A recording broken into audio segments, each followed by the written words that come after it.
Good morning students. Class fifth, subject mathematics, chapter number 5 हम पढ़ रहे हैं multiples and factors.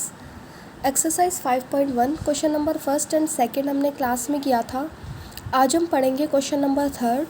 Question number third है and circle the common multiples of both 3 and 4। ये जो digits दी हुई है इसमें 3 और 4 के जो कॉमन मल्टीपल्स हैं उस पर हमको क्या करना है, सर्कल करना है। अब मल्टीपल्स मैंने आपको बताए थे क्या होते हैं। जो 3 की टेबल में आएंगे वो 3 के मल्टीपल्स होंगे, जो 4 की टेबल में आएंगे वो 4 के मल्टीपल्स होंगे। लेकिन यहाँ कह रहा है कॉमन मल्टीपल्स ऑफ बोथ, जो दोनों के मल्टीपल हो, 3 के भी और 4 के भी। तो देखो जो दोनों की टेबल में आते हो वो क्या हो जाएंगे, कॉमन मल्टीपल। जैसे 3 की टेबल में 6 आता है लेकिन 4 की टेबल में 6 नहीं आता, इसका मतलब 6 जो है वो दोनों का मल्टीपल नहीं है। 3 का तो है लेकिन 4 का नहीं है, हमको दोनों का कॉमन चाहिए। अब आते हैं 12 पर। 12 देखते हैं, 3 की टेबल में 12 आता है, 3 4 ज़ार 12, और 4 की टेबल में 12 आता है, 4 3 ज़ार 12। इसका मतलब 12 जो है ये दोनों की टेबल में आता है, इस पर हमको क्या करना है, सर्कल करना है। इसके बाद 15 जो है वो 3 की टेबल में आता है लेकिन 4 की टेबल में नहीं आता, तो इसका भी यूज़ नहीं करेंगे। इसके बाद 18 जो है वो 3 की टेबल में आता है लेकिन 4 की टेबल में नहीं आता। उसके बाद 24 जो है वो ऐसी डिजिट है जो 3 की टेबल में भी आती है और 4 की टेबल में भी होती है। 4 6 जा 24, 3 8 जा 24। तो 24 जो है वो दोनों का कॉमन मल्टीपल है, इस पर भी हमने क्या कर दिया, सर्कल कर दिया। आपको भी सेम ऐसे ब्लैक पेन से लिखना है, उस पर ब्लू पेन से सर्कल करना है। क्वेश्चन नंबर 4 है लिस्ट ऑल मल्टीपल्स ऑफ 7। 7 के सारे मल्टीपल लिखो बिटवीन 10 and 30, 10 और 30 के बीच में। 7 के मल्टीपल होने चाहिए, मतलब वो डिजिट जो अपन लिखेंगे वो 7 की टेबल में आनी चाहिए। और किस किस के बीच में लिखने हैं, 10 और 30 के बीच में, मतलब 10 से छोटे नहीं होने चाहिए, 30 से बड़े नहीं होने चाहिए। तो वो देखते हैं पहले 7 1 जार 7, 7 2 जार, क्योंकि 7 1 जार जो 7 होता है फर्स्ट मल्टीपल वो 10 से छोटा होता है तो वो नहीं लेंगे। 7 2 जार 14, 14 जो है वो 10 और 30 के बीच में आता है इसलिए वो लेंगे। 7 3 जार 21, 7 4 जार 28। अब 7 5 जार 35, अब 35 जो है वो 30 से बड़ा हो जाएगा इसलिए वो नहीं लेंगे। तो ये 3 ऐसे मल्टीपल है जो 10 और 30 के बीच में भी आते हैं और किसके मल्टीपल है, 7 के। उसके बाद क्वेश्चन नंबर 5 है राइट द 3 मल्टीपल्स ऑफ 4। 4 के मल्टीपल्स लिखने हैं और कितने लिखने हैं हमको, 3 मल्टीपल लिखने हैं। किसके लिखने हैं, 4 के। विच आर ग्रेटर दैन 25, जो 25 से ग्रेटर मतलब क्या होता है, बड़े होने चाहिए, 25 से छोटे नहीं होने चाहिए। तो 4 की टेबल में हम चलते हैं, 4 1 jar 4, 4 2 jar 8, 4 3 jar 12, 4 4 jar 16, 4 5 jar 20, 4 6 jar 24। अब 24 भी अभी छोटा होता है, फिर 4 6 जार 24 के बाद क्या आएगा, 4 7 जार 28। 28 जो है वो 25 से बड़ा है इसलिए वो लेंगे, 4 7 जार 28, 4 8 जार 32, 4 9 जा 36। अपन को सिर्फ 3 मल्टीपल लिखने थे, 25 से बड़े लिखने थे, और कितने मल्टीपल लिखने थे, 3, और किसके लिखने थे, 4 के मल्टीपल।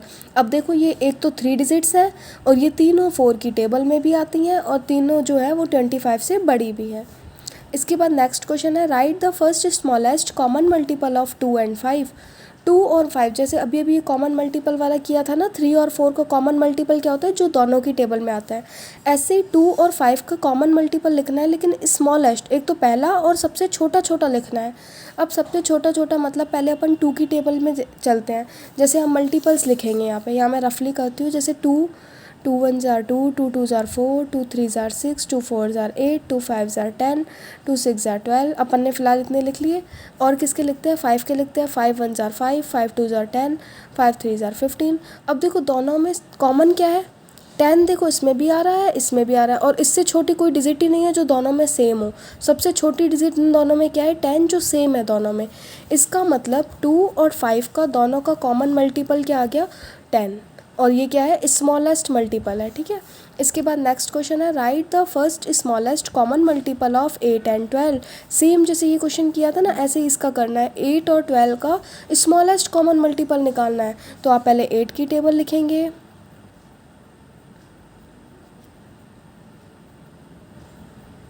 और ऐसे ही आप 12 की टेबल लिखेंगे। 12 1 जार 12, 12 2 जार 24। अपन को मिल गया, देखो 8 3 जार 24, 12 2 जार 24। 24 जो है वो एक ऐसी डिजिट है जो एक तो सबसे सेम जो है, एक तो दोनों में सेम आ रही है और सबसे छोटी यही है, इसके अलावा और कोई डिजिट नहीं है जो सेम है। तो 24 लेंगे और 24 जो है फर्स्ट स्मॉलेस्ट कॉमन मल्टीपल है।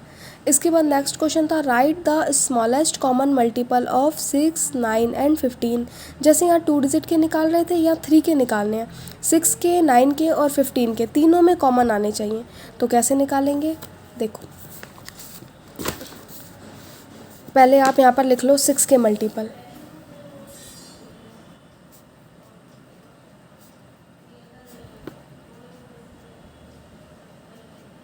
अपन ने फ़िलहाल 6 तक लिख लिए, उसके बाद 9 के लिखते हैं,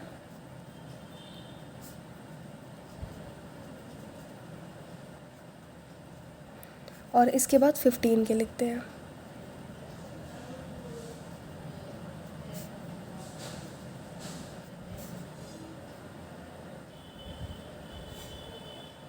अभी तक कुछ सेम नहीं आ रहा, इसका मतलब अपन को आगे तक लिखने पड़ेंगे।